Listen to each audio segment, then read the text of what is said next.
In this video I am building a medieval house next to the luscious hills. And hills too, I am literally building them out of debug rocks. And this is a second medieval house on this channel, and a second house based on picture of diorama from Pinterest. I think diorama is just so easy to translate into the Sims because they too exist on this little isolated square of land, when real buildings are in the context of a street or a whole part of a town. Especially if you try to look for inspiration for medieval houses, the pictures of whole towns will come up. And they also fun to build, but I'm currently in a mood for one family kind of builds. I'm actually building for a specific family that I play with on my own time. That's why some choices of objects in this house might feel a bit odd. Like for example, a room upstairs has a gemology table and a room downstairs a seance table. But to be honest, crystal creations and paranormal go together quite well. I wanted at some point to do a build just using these two packs. I played with a train a little bit in this build. I wanted to create hills behind the house and make them full of greenery, flowers and bushes. These hills also covering skyscrapers in the background, partially covering them, which is very nice touch. So you get a little bit less of a modern surroundings in your eyes when you play in your imaginary medieval, historical, old-timey world. Doing landscaping around race train quite challenging, and I don't use mods that help with that, like 2mod, mostly because I never took a time to learn how to use that mod. In order to my bushes not to be levitating over hills, I'm putting them into the basement and then raising up. This is really long and tedious process, but I'm happy with how it looks in the end, so I guess it was worth it. And there is a little path up the hills, so you can walk up to the bunny house, bunny home, or just take pictures there underneath a tree.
In terms of actual house, there are two buildings. One of them has second floor, and that second floor is supposed to be an isolated space for one sim.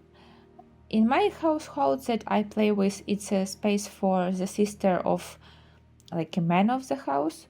She lives with her brother's family but has her separate space, which includes bedroom with gemology table and separate bathroom.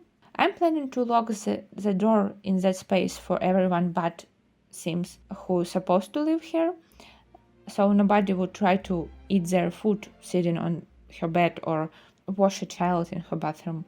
Underneath her room there are kitchen and dining space and kids' bedroom. I think kitchen is my favorite part of interior of this build, which is funny because in previous medieval house kitchen also my favorite part.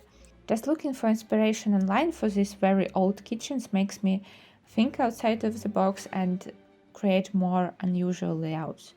Previous house had oven inside of fireplace-like frame that I Frankensteined out of debug pieces. This house has an oven nook.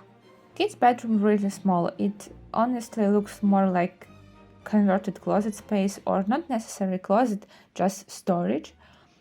They took potatoes and other stored items out of it and put kids' beds in and called it a bedroom.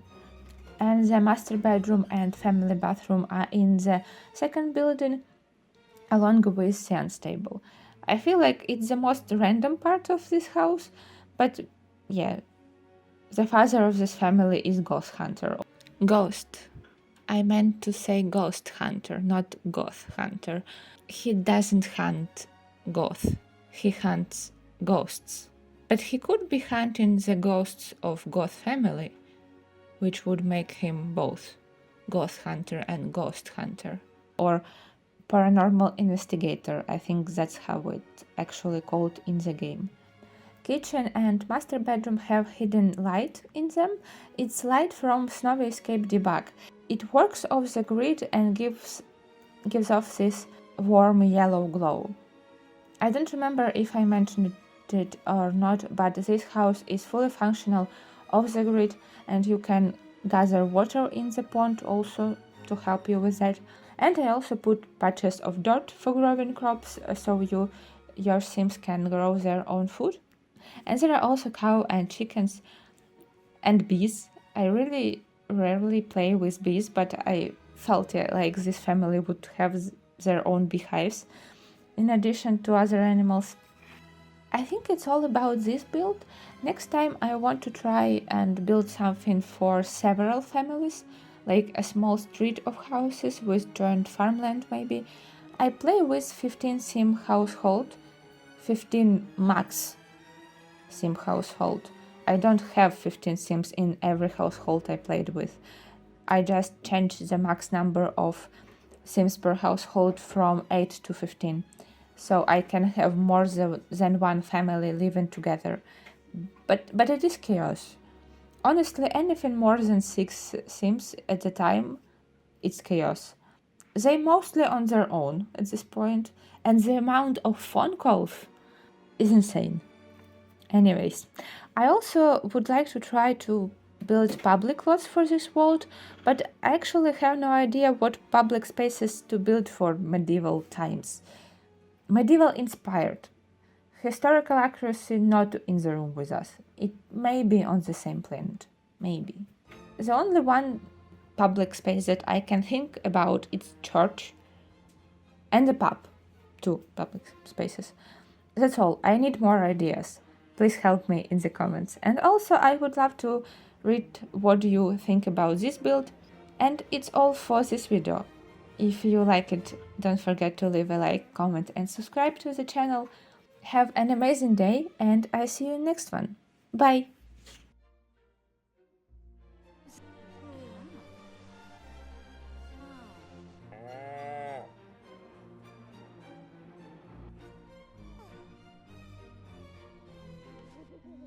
Aw.